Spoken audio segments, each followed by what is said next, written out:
Hallo en welkom hier by Farm Spice. Kan 'n drone coverage gee. Okay. Ons het 'n makeshift plan, ons het van die goedjies. Ons het nou maar net gou so vinnig hier neer en kyk hoeveel dooitjies kry ons.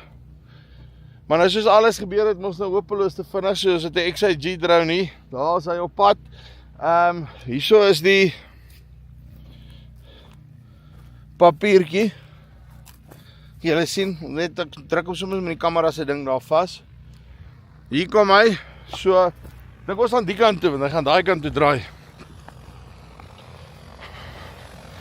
Wat ons om. Right. Dink ons gaan check wat is sy coverage, so dit is op hierdie stadium op 15 liter per hektaar. So ons gee regtig nie baie wat ons besig is om te spuit nie. En daar so is ons op. Okay, op. John. Wat dink jy? Kan jy so hoe lyk jou dan? Skielik geraai.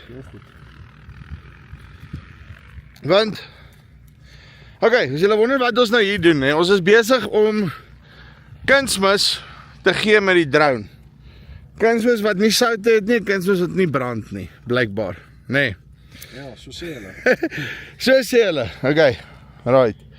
So daarso is die papiertjies. As jy nou moet gaan, kom ons sê jy het nou gif of enigiets gespuit 15 liter per hektaar.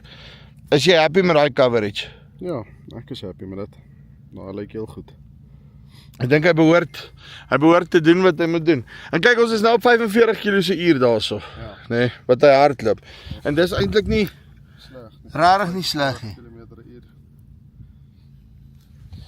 Kort en nie lank is, sy die drone tras om jou gif te spuit. Ek sal ja. Definitief. Jy sien. Okay, so kort en kragtig. As jy gewonder het of 'n XIG drone coverage het, blykbaar het hy. Die geel papiertjies lieg nie. As jy belangstel, linkie bo of hier onder en dan kan jy met hulle in kontak kom. Dis die van Farm Spice af tot volgende keer. Groete.